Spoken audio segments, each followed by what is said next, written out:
Thank you very much for being with us. I'm Owen Jensen in for Tracy Sable tonight.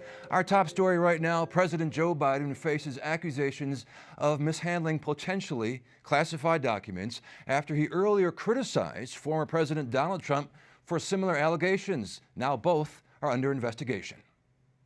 While President Joe Biden continues his trip to Mexico City, the U.S. Department of Justice launches a review of potentially classified documents found at his former institute in Washington, D.C. The idea that these type of documents are out there in the public isn't good for America as a whole or our intelligence community. The White House says President Biden's personal attorneys discovered the documents as they were clearing out the Penn Biden censor. That's where President Biden kept in office after he served as vice president.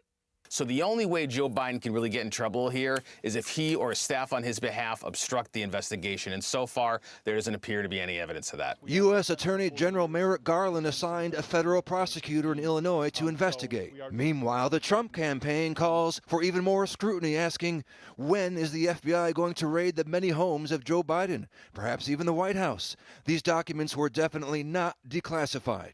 The response is a clear reference to the raid of Mar-a-Lago. In that case, President Biden called former President Donald Trump irresponsible for keeping classified documents at his personal estate. When you're living in a glass house, don't be throwing stones, right? President Biden did not respond to shouted questions about the documents during his meetings in Mexico. He's taking part in the North American Leaders Summit with the President of Mexico and the Canadian Prime Minister. The White House says the three countries agreed to deepen economic cooperation and champion expansion of legal pathways and other humane measures to address irregular migration.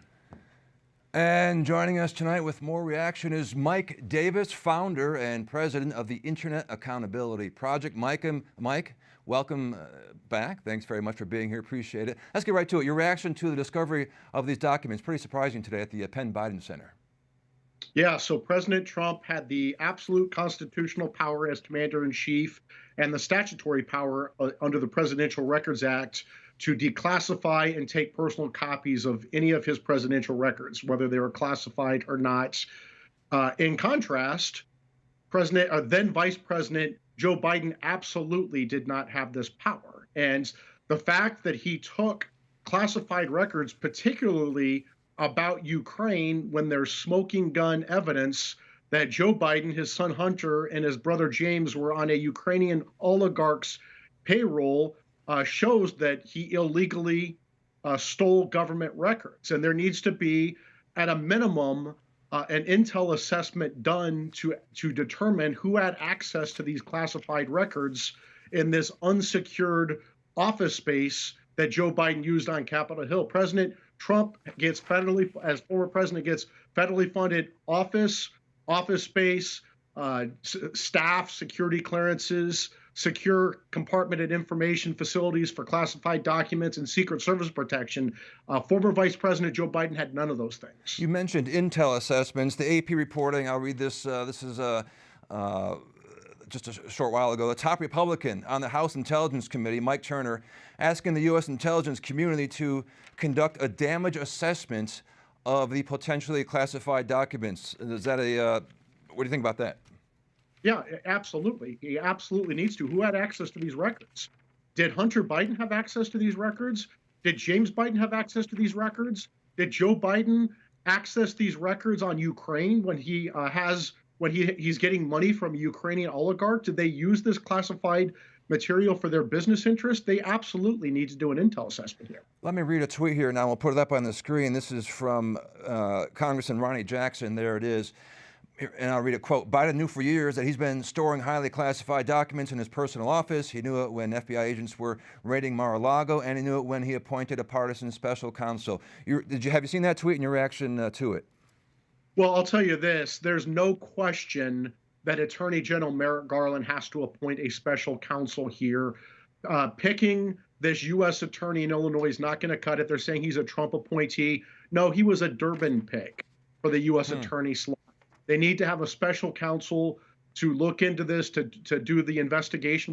Remember, there's a 10-year statute of limitations if you give classified information to foreign agents. Was Hunter Biden an unregistered foreign agent? Was James Biden an unregistered foreign agent when they were taking money from the Chinese and Ukrainian oligarchs. This needs to be investigated fully, and it's not going to cut it that they're going to sweep it under the rug and have some Durbin-approved U.S. attorney in Illinois look into this. And why did they wait 2 months? They found this information, or they turned it over on November 2nd, 6 days before the midterm elections. Why did they wait 2 months to alert the public about this? Yeah, a lot of questions here. And Americans scratching their heads, probably thinking, wait a minute. So there's this raid on Mar-a-Lago, and you know, agents and running in there, and it's nighttime, and then this seems to be sort of just not as dramatic, for sure, right? What's going on? Yeah, crickets, because it goes to show you that there is a political double standard in the Biden Justice Department. It's been politicized and weaponized against President Biden's enemies while they cover up wrongdoing from Biden and his family. Be very interesting to see where this goes. Mike Davis, always a pleasure to have you on our show. Thanks very much and have a good night. Thank you.